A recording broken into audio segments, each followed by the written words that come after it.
इस वीडियो में अब है प्रश्न संग्रह 1.3 का तीसरा प्रश्न। और वो प्रश्न इस प्रकार है कि u बराबर 1 2 3 7 8 9 10 11 13, मतलब जो विश्व समुच्चय u हैं इसके ये घटक हैं।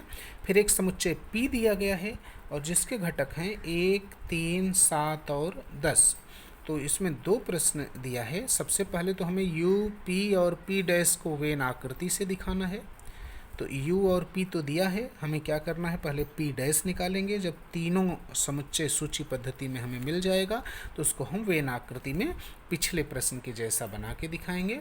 और फिर p डैश का डैश बराबर p, इसकी जांच कीजिए। तो ये तो हमने पीछे सीखा भी था कि किसी भी समुच्चय के उप पूरक का पूरक वही समुच्चय होता है, लेकिन उसको इस उदाहरण के द्वारा हल करेंगे और उसको सिद्ध करेंगे। तो देखिए, सबसे पहले हमें u जो है वो दिया है 1 2 3 7 8 9 10 11 12, डायरेक्ट ऐसे सूची पद्धति में लिखा है। फिर p भी हमें सूची पद्धति में इस प्रकार से 1 3 7 10 दिया हुआ है। तो सबसे पहले क्या करेंगे, इस p का पूरक। अब पूरक पीछे हमने सीखा है, पूरक मतलब इन चारों घटकों के अलावा बाकी जो u में है।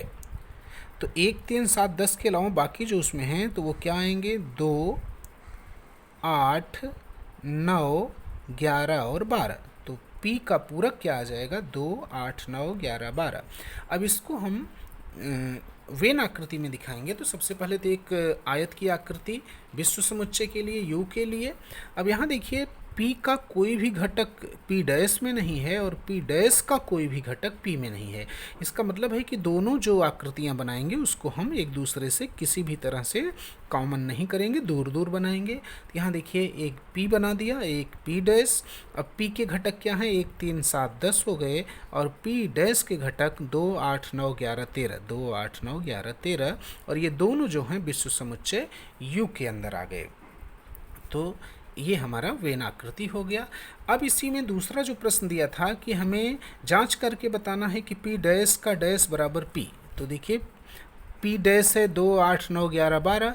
अगर हम इसका पूरक निकालें, इसका पूरक मतलब ये 2 8 9 11 12 के अतिरिक्त जो u में हैं, तो p डैश का डैश क्या होगा, यही आएगा 1 3 7 और 10, क्योंकि इनके अतिरिक्त यही घटक जो हैं उसमें हैं। और p तो हमें पहले से 1 3 7 10 दिया ही था, और p के पूरक का पूरक 1 3 7 10 भी आ गया। तो इन दोनों समुच्चयों को देखने से हमें पता चल रहा है कि इनके घटक समान हैं, और अगर घटक समान हैं तो इसका मतलब है कि p डैश का डैश बराबर p आता है। इसकी जांच इस उदाहरण के द्वारा सिद्ध होता है। अब प्रश्न नंबर 4 दिया है, यदि a बराबर 1 3 2 7 तो ए समुच्चय के कोई भी 3 उप समुच्चय लिखिए। यहाँ केवल 3 उप समुच्चय लिखने की बात कहा है, लेकिन हम इसके चाहें तो बहुत सारे उप समुच्चय लिख सकते हैं। लेकिन 3 के लिए देखिए, उप समुच्चय मतलब इससे छोटा, मतलब जिसके घटक इसमें हों। तो देखिए, एक मान लीजिए 1 और 3 है, दूसरा 2 और 7 है, अगला हमने 3 2 7 मिला के तीसरा समुच्चय बना दिया। लेकिन आप इस तरह से बहुत सारे इसके उप समुच्चय बनाए जा सकते हैं। जैसे अकेले केवल 1 को लिख दिया जाए, 3 को लिख दिया जाए, अकेले 2 को, केवल 7 को, या क्रम से 1 3 3 2 2 7, या 3 3 को लेके, या चारों को लेके। इस तरह से इस समुच्चय के बहुत सारे उप समुच्चय जो हैं वो बनाए जा सकते हैं।